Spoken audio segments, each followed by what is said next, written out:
guys, Maddie, welcome back to my channel. And as you can tell by the title of today's video, I'm going to be sharing something I just went through last week. Excuse me while I shut my phone off. But if you're not into like talking about death, or the topic of like death and dying is not comfortable for you, please don't watch this. Like I said, what I share on here is putting myself out there and sharing my experiences and things that happen in my life to maybe kind of help people, inspire people, learn a little bit more about me and my perception of different things and kind of what I went through and stuff like that. Like I said, if you do not like talking about death and dying, do not watch this video. But please respect those that do want to watch this, or people like me making videos that are more sensitive like this, because I'm really opening up and being vulnerable what I went through and the emotional stuff that I went through and all the different things that I saw. As you can tell, I watched somebody die before my eyes. And it was one of the most difficult things I ever got to see in my life. Like I said, I'm not going to say names or delve into personal details, like personal details, because I was helping the family with some things. And I'm just going to explain kind of like how I viewed the death process and what I emotionally went through blood sugar wise. And I hope to be doing a video more about how to manage stress with type 1 diabetes, what I kind of did to manage my diabetes with this situation. How are my blood sugars dealing with the process? So my blood sugars were okay. I obviously wasn't controlling them as tight just because, like, as long as I didn't feel poorly, I let them kind of run. Most of the time they were between like 120 and 180, so I was kind of comfortable letting them run that way. Mainly because of the stress, the adrenaline, the emotional piece drives your blood sugars higher. When you've got anxiety and you've got adrenaline pumping through your veins, it was making me sick. But at the same time, I didn't let it get to me. I still ate. I still dosed for carbs. I still dosed for my corrections. And I was able to maintain pretty decent blood sugars despite the circumstances. Now, 120 to 180 is not perfect in my eyes, but it's still way better than being 200, 300, 400 plus, which I could have definitely had. So I must have somehow kind of controlled my emotions a little bit.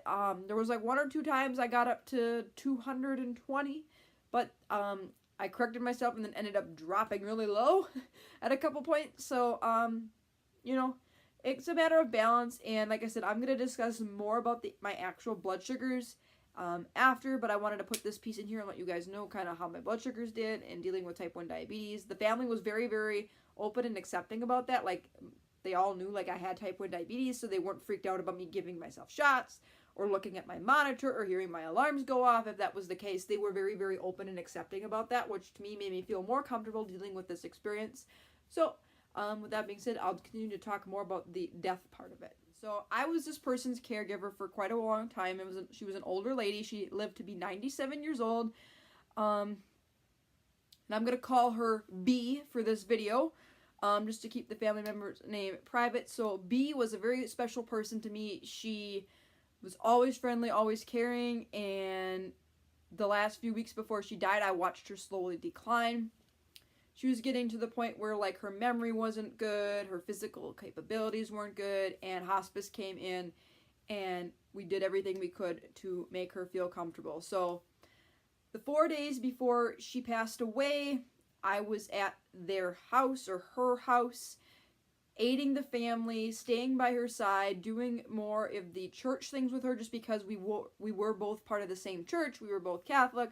I did more of like the spiritual side, but I also was doing more of the bedside care side where she was getting changed and washed and cleaned and, you know, all the involvement and stuff. And you know, each day I got to see her slowly go downhill, and it was so saddening and making me sick because this was a person that I knew for over 10 years, and to see her go from an amazing, vibrant person to literally nothing was sad. Now, I know 97 years is a long time to live, but it's very hard when you're emotionally attached to somebody to see them go. And, you know, each day her voice got weaker, each day her body got weaker. For those 4 days, she wasn't eating, she wasn't drinking, she wasn't responding, and I could just sense death. And it was just like making me sick to my stomach to do things. Of course, I had to eat and stuff to keep up my strength, but to literally watch her fade before my eyes absolutely was horrible. And for those of you that watched last week's videos, a couple of you reached out to me on Beyond Type 1 and asked if I was okay because I wasn't my normal peppy self. And some people, didn't want to press for an explanation, but I gave them a basic explanation that I watched a family friend pass away, and it was very hard for me, and I still wanted to do the things that I love and not let her death, and she wouldn't want me to have her death and her dying experience stop me from living my life. But I listened to her say basic words, and I got to see her like shout for Jesus and her mother, and it was kind of like, wow, this is getting real, like she's getting close. And it just only strengthened my faith with God, because there's gotta be a better life after this one. I can't imagine not having a better life after this one, especially for those of you that live with type 1 diabetes. It's like, our earthly life is kind of not like everybody else's, and you hope for a better eternity, and it just only strengthened my relationship with God and Jesus in more ways than you can imagine. And it was, like I said, it's an experience I'm never going to forget, but it's nothing like to go through and feel the emotional sickness and to feel the stress and the fading away was what really sucked. But I did learn that death is only a natural part of life. Obviously, you know that, but that you reconfirm that, and I feel my mortality even more now that it's like, I'm 20, I could live a lot more years, but I could die tomorrow. I don't know that. None of us know when we're going to go, so it's kind of like, enjoy what you do have, because tomorrow that could be totally taken away from you, and you could be passed away dead. And the physical decline was scary, and we were there that morning she died. I was talking with the family about having a conversation with some things, and when I originally came that morning, I just kind of left her rest, because she wasn't like, she didn't seem like she needed to be cleaned up just then. And then when I went to go check on her and I touched her shoulder, she didn't respond. I had a terrified look on my face. I looked at her lips. They were totally blue, and she was gone. I was the one that found her dead. And that's what is kind of like something that I still sit right here on my chest. It's like, I am the one who found her passed. And that was like something I'm never going to forget.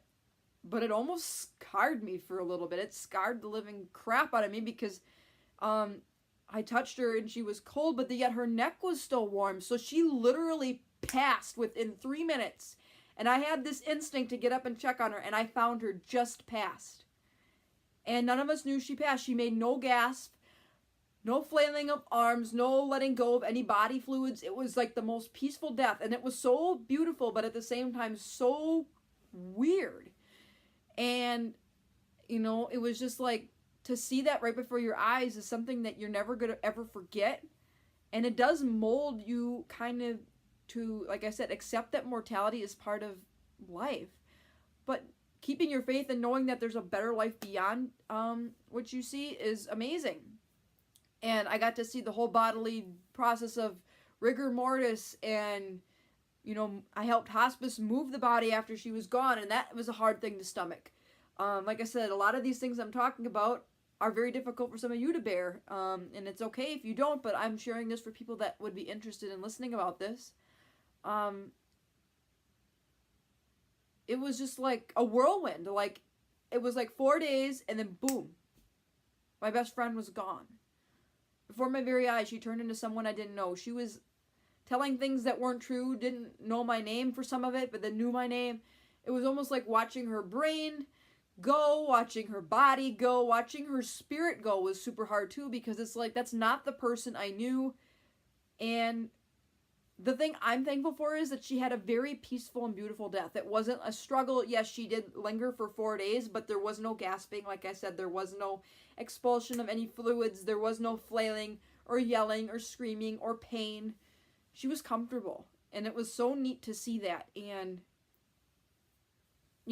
she didn't want to be embalmed, so we got to go to a private showing and see her body for the last time. And when I touched her hand, it was ice cold. I couldn't do anything anymore, because as soon as she passed, it's like I immediately knew that the person, the spirit that was part of that body is gone.